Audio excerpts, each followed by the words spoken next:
عارف ايه المكان اللي انا ممكن الف فيه ساعه وما ازهقش؟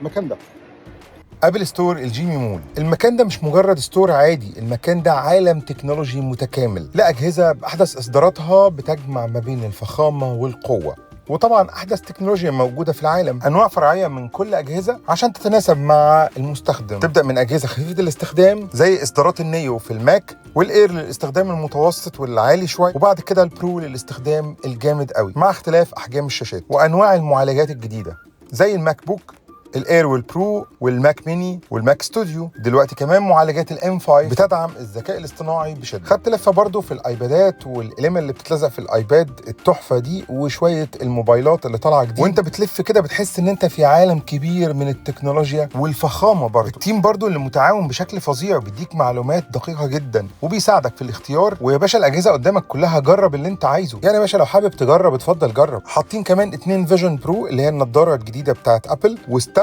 بتجربه الفيجن برو. برضو مش هننسى نبص بص على الاي ووتش الجديده، اذا كانت الالترا ولا العاديه، والاكسسوارز اللي عاملينها بفخامه لكل الاجهزه، والايربودز اللي بقت روعه. وكل الاجهزه دي مربوطه على ايكو سيستم واحد. ومش هننسى برضو الابل تي في. غصب عنك هتحس هنا بالفخامه. وبس كده، سلام.